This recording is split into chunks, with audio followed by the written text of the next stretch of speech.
আসসালামু আলাইকুম। আজকে সারাদিন কি করেছি এই নিয়ে থাকছে আজকের ভিডিও। তো আমি ছিলাম মায়ের বাসা জয়পুরহাটে। ওখান থেকে আমি সকাল ৭:১০ এর বাসে করে রাজশাহীতে আসার জন্য ভাইয়া আমাকে রাখতে গিয়েছিল পাঁচন মোড়ে। তো ওখানে আমরা দাঁড়িয়ে থেকে বাসের অপেক্ষা করছিলাম। বাস আজকে একটু কয়েক মিনিট লেট করেছে আসতে।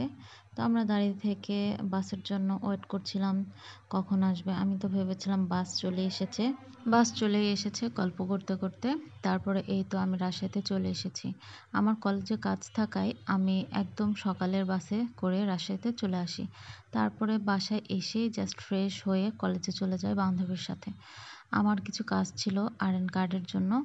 তো সেগুলোর জন্য আবেদন করার জন্য বেশ কিছুক্ষণ টাইম লেগেছে, প্রায় ৩-৪ ঘন্টার মতো। কলেজে অনেকদিন পর গিয়ে অনেক ভালো লাগছিল। ম্যাম স্যারদের সাথে দেখা হয়েছিল। তাদের সাথে অনেক সুন্দর একটু কুশল বিনিময় হলো।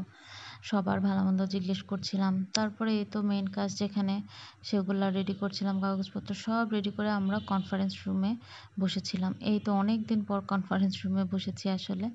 আর আমরা ৩ বান্ধবী একটু ছবি তুলছিলাম। তারপর কাজ শেষে বান্ধবী বলল যে, "চল একটু ফুচকা খেয়ে আসি। অনেকদিন যাওয়া হয় না বাইরে।"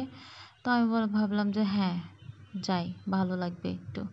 তারপরে চলে গিয়েছিলাম নিউ মার্কেটের গল্পকথায়। ওখানকার তো ফুচকা রাজশাহীর মধ্যে ফেমাস। কিন্তু আজকাল ওখানকার থেকেও আরও অন্যান্য জায়গাতেও অনেক সুন্দর সুন্দর ফুচকা পাওয়া যায়। তো যাই হোক, আমরা আশেপাশে আসলে গল্পকথা ছাড়া অন্য কোথাও আর যেতে চাচ্ছিলাম না। তারপরে এই তো ফুচকা খেতে আসি। ফুচকা আমি বানানোটা দেখছিলাম। ওনাদের কাছ থেকে পারমিশন নিয়ে ভিডিওটা করেছি। তো ওনাদের যে পুরগুলো ছিল ফুচকার, এত সুন্দর সুন্দর বড় বড় ছিল আর এত মুচমুচে। এই আটার পুরগুলো আমার খেতে খুব ভালো লাগে। আজকাল দেখি অনেক ফুচকার দোকানে পাঁপড় ভাজার মতো যে গোল যে পাঁপড়গুলো থাকে ওগুলোতে ফুচকা বানিয়ে দেয়। আমার ওগুলো খেতে একদমই ভালো লাগে না। এই এই পাঁপড়গুলো আটার তৈরি যেই পাঁপড়গুলো ফুচকা বানায়, এই জিনিসগুলো খেতে এত মজা লাগে। আর এই পাঁপড়গুলোর ফুচকা ছিল অনেক বড় বড়।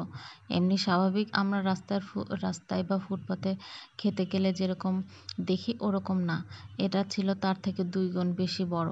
তো যা হোক, ভিডিওতে এটা খুব একটা ভালো বোঝাচ্ছে না, কিন্তু ফুচকা খেতে কিন্তু ভালোই বেশ মজা ছিল। এই সময়টাতে আমরা যে সময়টাতে গিয়েছি গল্পকথায়, এই সময়টাতে আসলে কেউই ছিল না। আমরা ছিলাম আর আরেকটা কাপল ছিল। কিন্তু এই আমরা যদি গল্পকথায় প্রায় বিকালে বা সন্ধ্যায় যেতাম, আমরা বসার মতো কোনো জায়গায় পেতাম না। এত ভিড় হয় এই জায়গাটাতে, এত ভিড় হয় যা বলার মতো না। তো আমাদের গল্প করতে করতে ফুচকা রেডি করা শেষ ওনাদের। এখন সার্ভ করার জন্য, ডেকোরেশন করার জন্য একটু শসা দিচ্ছে। শসা দেওয়ার পরে তারপরে একটু ডিম স্লাইড করে দিচ্ছিল। তারপর আমি বলছিলাম বারবার, সুমাইয়াও বলছিল বারবার যাতে ঝাল বেশি করে করে দেয়। ঝাল বেশি দেওয়ার জন্য ওনাদের একটু বারবার বলছিলাম, কারণ ওনারা একটু ঝাল কম দিচ্ছিল। জানি না কেন, ঝালের দাম কি আসলে বেড়েছে? আপনারা যদি জেনে থাকেন আমাকে বলবেন তো কমেন্টে। তারপরে যে টকটা যে এত মজার! উফ!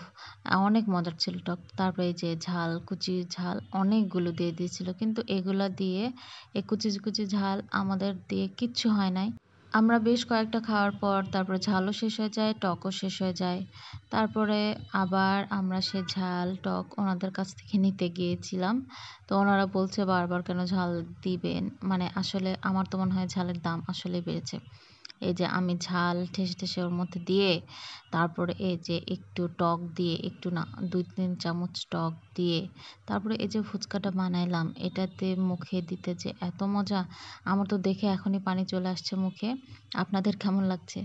এই যে আবারও ঝাল নিয়ে এসেছিলাম। সে ঝালের পরিমাণটা একটু দেখুন। আবার টক দিয়েছিল। টকের পরিমাণটা একটু বাড়িয়ে দিয়েছিল। এজন্য পরেরগুলো খেতে খুবই আরামে খেয়েছি। আসলে আমরা গিয়েছিলাম একদম ফাঁকা সময়ে, তো এজন্য চেয়েছি আর ওনারা দিয়েছে। এমনি সময় হয়তো এত দিত না। তারপরে দুজনে অনেকদিন পর যেহেতু দেখা হয়েছে, অনেক গল্প করতে করতে ফুচকা খেয়েছি।